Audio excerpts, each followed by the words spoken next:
Welcome to our third ever Art Slides lecture. Today's topic is perhaps one of my favorites, ancient Egyptian art. This lecture will be slightly longer as there are 8 pieces of art to cover rather than the usual 5, so put on the Prince of Egypt soundtrack and get comfy. Just kidding. Do you all even know what the Prince of Egypt is, or are you too young? I'm not that much older than you, right? Anyway. Our first slide is the palette of Narmer, and it sets the stage for some traditional conventions of Egyptian art. In many ways, the depictions here are images of power. King Narmer, on the right, is the central focus, and he is larger in scale to show his importance. He is shown here holding a kneeling enemy by the hair and asserting his dominance over him. Meanwhile, the god Horus is shown on the same level as Narmer, indicating equality. Horus is the bird-like figure that is facing him while holding a human head by a rope. Also note the use of hierarchical size as we saw in Mesopotamian art. Narmer is the largest image, while his servants and enemies are much smaller. An important convention that we see here is the composite pose. Narmer's head and legs are in profile, while his eye and torso are viewed frontally. It is a common style of the Old Kingdom in Egypt, and it is more conceptual rather than naturalistic.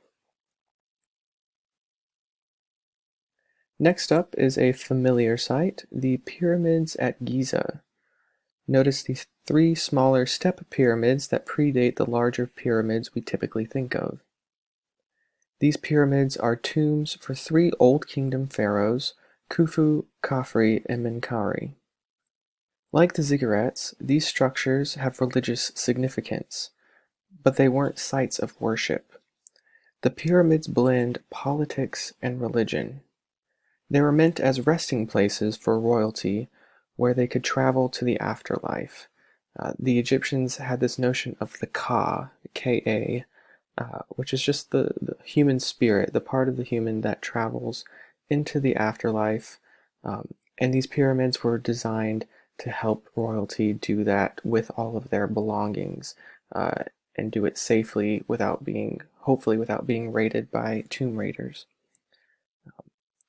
But these pyramids were also great displays of wealth and power of the pharaohs.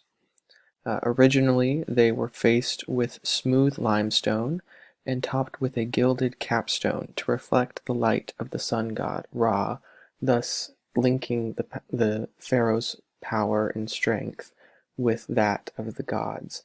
So while they are still quite imposing and impressive figures today, they would have been even more so when they were originally constructed. Next are the statues of Prince Rahotep and his wife Nofret. And these are significant for several reasons. First, they are made of porous limestone, which means that their original paint has been preserved. They are also good examples of differences in depictions of men and women. Notice that Nofret is fully clothed, while Rahotep only wears a lower garment. Nofret also has elaborate jewelry and stylized eye outlines that are also found in Mesopotamian art. And these are what we come to think of very traditional sort of Egyptian makeup. Lastly, note the difference in skin tone. It is a common convention of Egyptian painting to depict men with darker skin and women with lighter.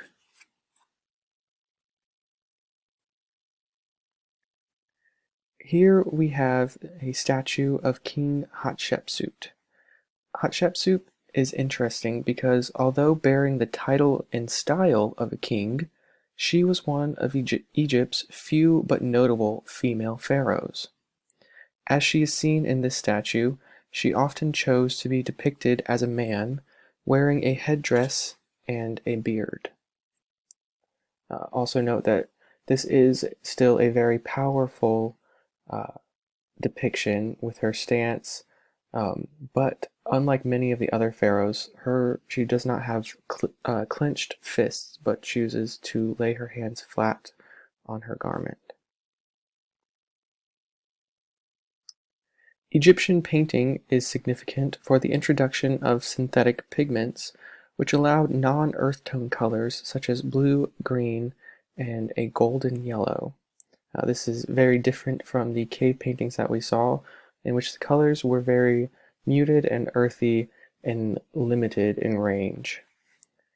Paint was used on a number of surfaces, such as wooden and stone statues, panels, and papyrus.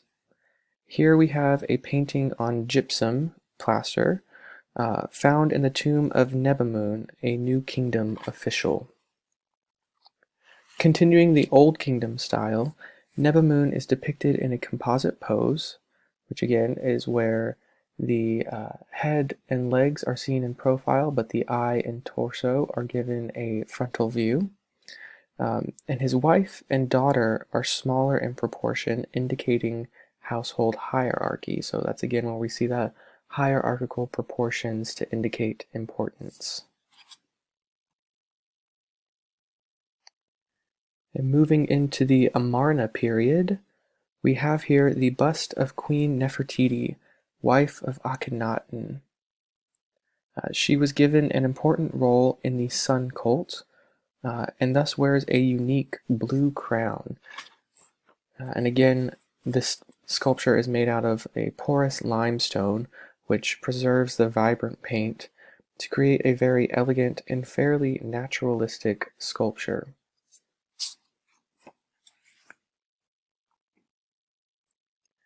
We see Nefertiti depicted here again, this time with her husband Akhenaten and their 3 daughters.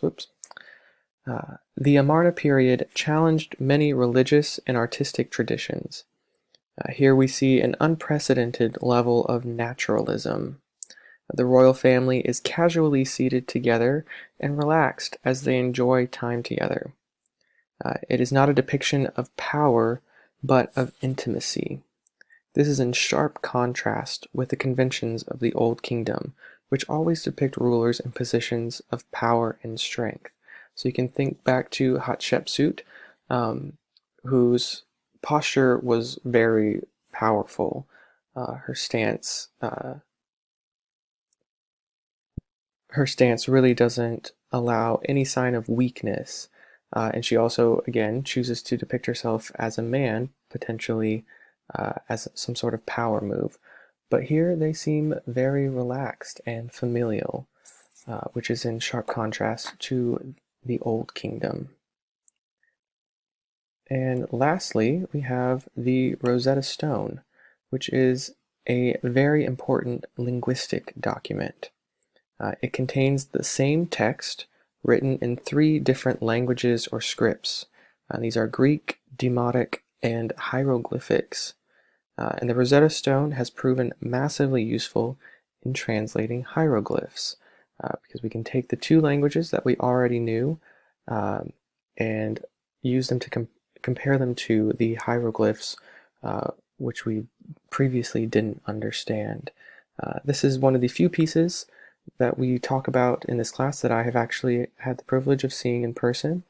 While I was traveling across England, I spent a few days in London and went one morning by myself to the British Museum.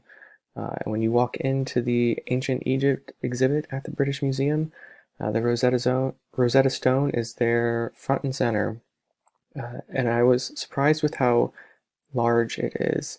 I don't know why, but I'd always imagined it as being fairly small, something that you could sort of just hold in your hands. But it's actually about 4 feet tall, 2.5 feet wide, and 11 inches deep. All right, that is all that we have for ancient Egypt.